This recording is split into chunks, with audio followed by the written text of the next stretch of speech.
క్రీస్తు ప్రభునందు ప్రియ సహోదరి సహోదరులారా, మనము సామాన్య కాలంలో 3వ ఆదివారంలో ఉన్నాం. ఈనాటి దివ్య గ్రంథ పఠనాలను మనం గమనించినట్లయితే మొదటి పఠనము నెహెమ్యా గ్రంథం 8వ అధ్యాయం 2వ వచనం నుంచి 6వ వచనం వరకు, 8వ వచనం నుంచి 10వ వచనం వరకు.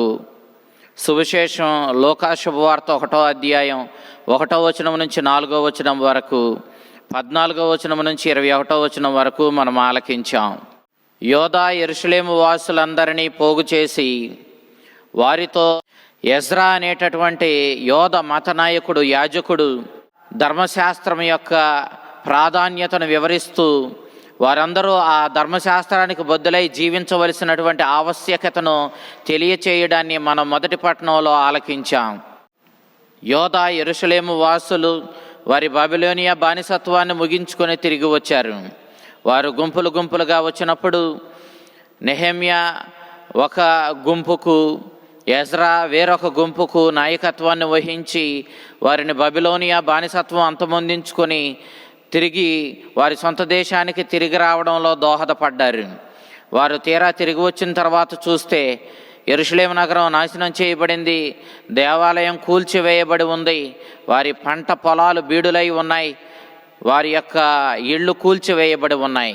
అలాంటి దీనస్థితిలో వారందరూ కంగారు పడుతూ ఉన్న తరుణంలో దేవుని పక్షాన, దేవుని ప్రవక్తగా, దేవుని నాయకులుగా నిలబడినటువంటి నెహెమ్యా, ఎజ్రాలు ఇద్దరూ కూడా ఆ ప్రజలకు నాయకత్వాన్ని వహించి వారిని ధైర్యంగా ఉండమని, దేవుడు తప్పకుండా మనల్ని ఆదుకుంటాడని, ఇలాంటి భయంకరమైనటువంటి బానిసత్వాన్ని ముగించి మనల్ని మరలా ఈ యొక్క సొంత దేశానికి తీసుకుని వచ్చిన వాడు దేవుడేనని, ఆయన తప్పకుండా తన కృపతో మనల్ని ఆదుకొని బలపరిచి నడిపిస్తాడని మీరు అధైర్యపడకండి అంటూ ఆ ప్రజలను ఉద్దేశించి వారిని ఓదారుస్తూ ఈ ఎజ్రా నెహెమ్యాలు పలకడాన్ని మనం చూస్తూ ఉన్నాం. నేటి మొదటి పట్టణంలో యోధా యెరూషలేము వాసులందరినీ కూడా పోగు చేసి వారికి మోషే ధర్మశాస్త్రాన్ని చదివి వినిపించాడు మత పెద్ద అయినటువంటి ఎజ్రా. ఇతడు అహరోను వంశానికి చెందినటువంటి యాజకుడు. ఇతడు ధర్మశాస్త్రాన్ని వారికి చదివి వినిపించినప్పుడు అక్కడ ఉన్నటువంటి ప్రజలకు వారికి అందుబాటులో వారికి అర్థమయ్యేటటువంటి అరమైక భాషలోనికి తర్జుమా చేసి దానిని ప్రజలకు వివరించారు. నిజానికి యోధ ధర్మశాస్త్రం హీబ్రూ భాషలో వ్రాయబడి ఉంది, కానీ బానిసత్వం ముగించుకొని తిరిగి వచ్చిన ఆ ప్రజలకు అరమైక భాష బాగా అర్థమవుతుంది. కాబట్టి వారికి హీబ్రూ భాషలో పెద్ద ప్రవేశం లేదు. కాబట్టి హీబ్రూ భాషలో ఉన్న ధర్మశాస్త్రాన్ని ఎజ్రా అరమైక భాషలోకి మార్చి ప్రజలందరికీ అర్థమయ్యేలా వివరించాడు. దానిని ఆలకించినటువంటి ప్రజలు తమ పూర్వీకులని దేవుడు ఎంతగా ఆదుకున్నాడో, ఎంతగా తమ పూర్వీకులను, తాత ముత్తాతలను అద్భుతమైన రీతిలో ఐగుప్తు బానిసత్వం నుంచి విడిపించుకొని తీసుకుని వచ్చాడో, మోషే నాయకత్వంలో సినాయి పర్వతం దగ్గర వారితో దేవుడు ఏ విధమైనటువంటి నిబంధన చేసుకున్నాడో, ఆ ధర్మశాస్త్రము, ఆ పెంటిట్యూక్గా చెప్పబడిన 5 గ్రంథాలను వివరించి చెప్పినప్పుడు ప్రజలు అర్థం చేసుకున్నారు. మరి ముఖ్యంగా ఈనాడు మనం ఆలకించినటువంటి ఈ మొదటి పట్టణంలోని అంశాలు అరమైక భాషలో ఎజ్రా ద్వారా ఆలకించినటువంటి ప్రజలు బోరుని ఏడ్చారు. తాము ఎంతగా నిజంగా దేవుణ్ణి అశ్రద్ధ చేస్తూ పాపం చేస్తూ జీవిస్తున్నామో, ఎంతగా ధర్మశాస్త్రాన్ని అశ్రద్ధ చేసి జీవిస్తున్నామో, తమ పూర్వీకులు ఏ విధంగా ఇంత ప్రేమమయుడైన దేవుని ధర్మశాస్త్రాన్ని అశ్రద్ధ చేశారో, తత్ఫలితంగా ఈ బానిసత్వం వారి మీదకు రావడానికి కారకులు వాళ్ళేనని గ్రహించుకొని వారు దేవుణ్ణి అశ్రద్ధ చేసినందుకు గాను, ధర్మశాస్త్ర నియమాలను పాటించకుండా జీవించినందుకు గాను వారి పాపపు జీవితాన్ని గుర్తుకు తెచ్చుకొని దేవుని ప్రేమను గ్రహించుకొని వారు బోరుని ఏడ్చారు.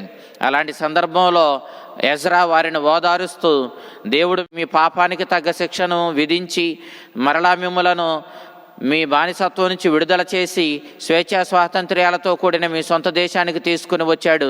ఇక గతాన్ని మీరు తలుచుకొని బాధపడవద్దు, ధైర్యంగా ఉండండి. దేవుడు మీ పూర్వీకులను ఆదుకున్నట్లే మిమ్మల్ని ఆదుకుంటాడు. మంచి రోజులు మీకు అనుగ్రహిస్తాడు.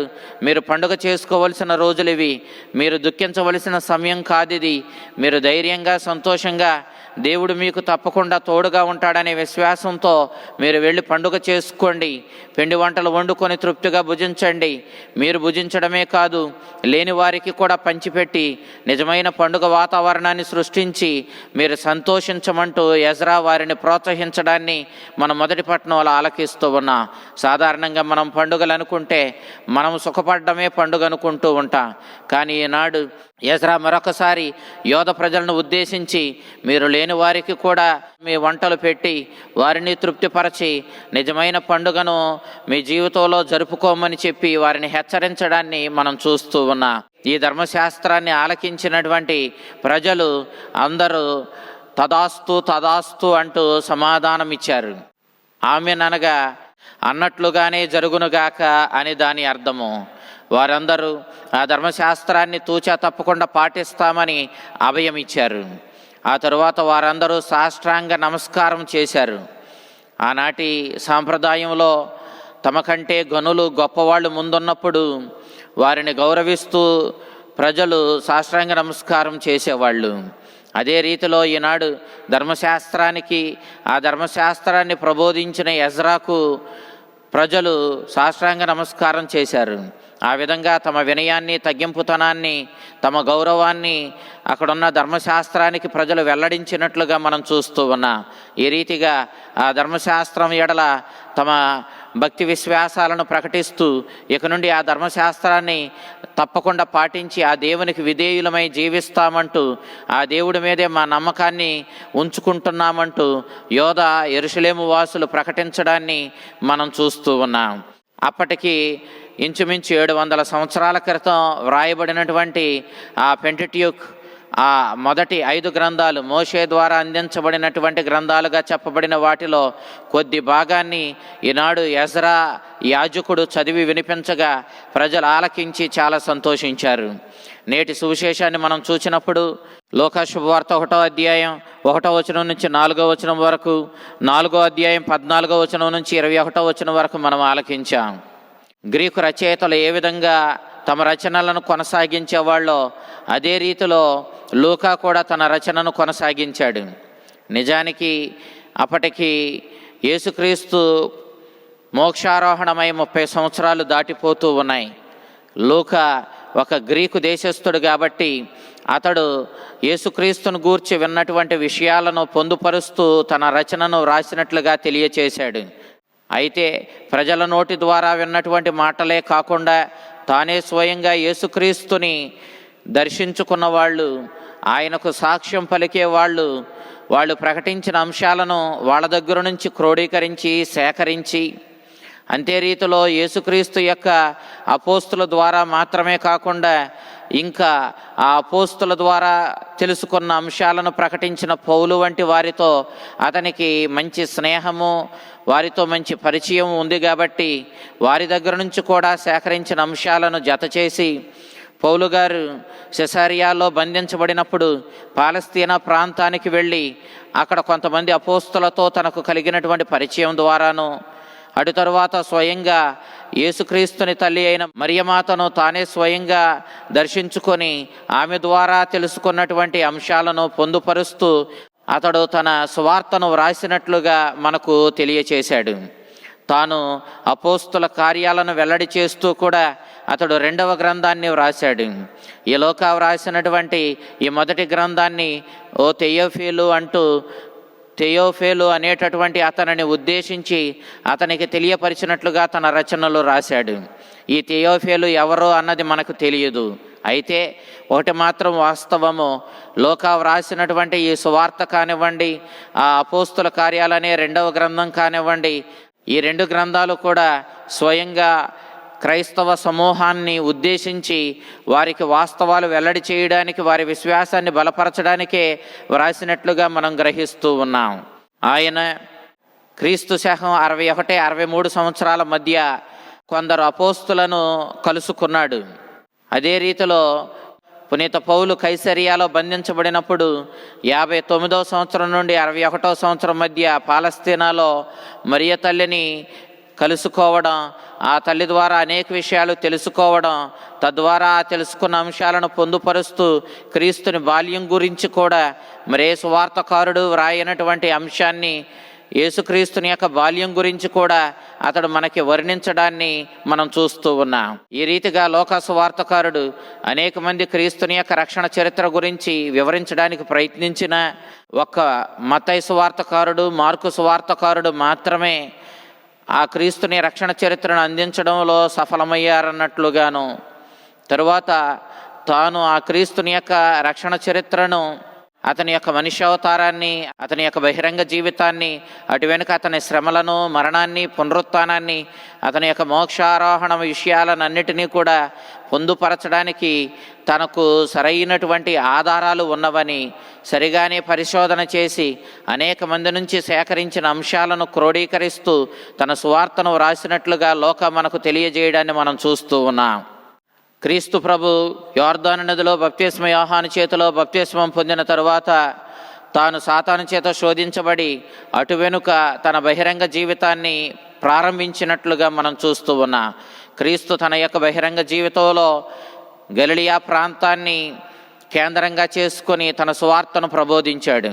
తన మొట్టమొదటి సువార్తను తాను నజరేతునకు వెళ్ళి నజరేతులో స్వార్థను ప్రకటించడం ప్రారంభించడాన్ని మనం చూస్తూ ఉన్నాం.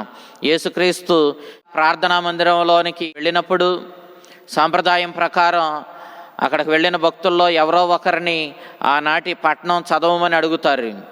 ఆనాటి దేవుని వాక్యాన్ని చదివే అవకాశం యేసుక్రీస్తునకు ఇవ్వబడింది. యేసుక్రీస్తు లేచి చదవడానికి ప్రారంభించినప్పుడు 2వ యెషయా గ్రంథాన్ని అతని చేతికి అందించారు. ఆ 2వ యెషయా గ్రంథంలో మెస్సియాను గూర్చినటువంటి ప్రవచనాన్ని యేసుక్రీస్తు చదివి ప్రజలకు వినిపించాడు. అక్కడున్న ప్రజలందరూ ఆనందంతో ఆ దేవుని సందేశాన్ని యెషయా ప్రవక్త గ్రంథం నుంచి ఆలకించి స్వీకరించారు. అయితే యేసుక్రీస్తు ఈ ప్రవచనాలన్నీ కూడా మెస్సియా గురించి చెప్పబడ్డాయి, ఆ మెస్సియా ఎవరో కాదు నేనేనని, నా గురించే ఈ ప్రవచనాలన్నిటినీ కూడా 2వ యెషయా వెల్లడి చేశాడని అక్కడున్న ప్రజలందరికీ చెప్పి వారిని ఆశ్చర్యపరిచాడు. 2వ యెషయా చెప్పినట్లుగా దేవుని సందేశాన్ని అందించు సేవకుడను, అనేక అద్భుత కార్యాలు, స్వస్థత కార్యాలు చేయువాడను, మానవాళిని వారి బానిసత్వం నుంచి, పాపం నుండి విడుదల చేయువాడను, ప్రభుహితమైన జూబిలీ సంవత్సరాన్ని, ఆనందకరమైన సంవత్సరాన్ని ప్రకటించువాడను నేనేనని యేసుక్రీస్తు ఆ ప్రార్థనా మందిరంలో, సినగోగులో ప్రజలందరికీ వెల్లడి చేయడాన్ని మనం చూస్తూ ఉన్నాం. యూదుల ప్రార్థనా మందిరాన్ని వాళ్ళు సినగోగ్ అని పిలిచేవాళ్ళు. ఈనాడు యేసుక్రీస్తు ఆ సినగోగులో తనను గురించి యెషయా చెప్పిన ప్రవచనం అక్షరాల నెరవేరినట్లు ప్రకటించడాన్ని మనం చూస్తూ ఉన్నాం.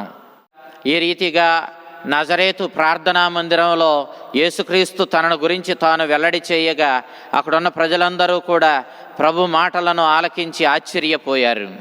ప్రియ దేవుని బిడ్డలారా, ఈ రీతిగా దేవుని వాక్యము మనుష్యావతారం ఎత్తి మన మధ్య జన్మించింది. మనల్ని అందరినీ మన పాపాల నుండి కడిగి మనకు స్వేచ్ఛ స్వాతంత్ర్యాలు ఇచ్చి ఆ రక్షణ జూబిలీ ఆనందాన్ని మనకిచ్చి మన జీవితాలను ధన్యం చేయడానికి దేవుడు మానవుడై మన మధ్యకు వచ్చాడు. ఈ విషయాన్ని 2వ యెషయా ముందే ప్రకటించాడు. అది అక్షరాల యేసుక్రీస్తునందు నెరవేరింది. ఈ సత్యాన్ని మనం గ్రహించుకొని మనం దేవుని యొక్క వాక్యాన్ని జీవితంలోనికి స్వీకరించి ఆ వాక్యానుగుణంగా వాక్యమే అయిన క్రీస్తుని మన జీవితంలో స్థానాన్నిచ్చి ఆ వాక్యాన్ని జీవితంలో పాటించి క్రీస్తుని విశ్వసించి విధేయించి మన జీవితాలను ధన్యం చేసుకున్న ఆ కరుణామయుడు, ఆ లోకరక్షకుడు, ఆ మెస్సయ్య మిమ్మల్ని మీ కుటుంబాలను దీవించి కాపాడునుగాక. ఆమేన్.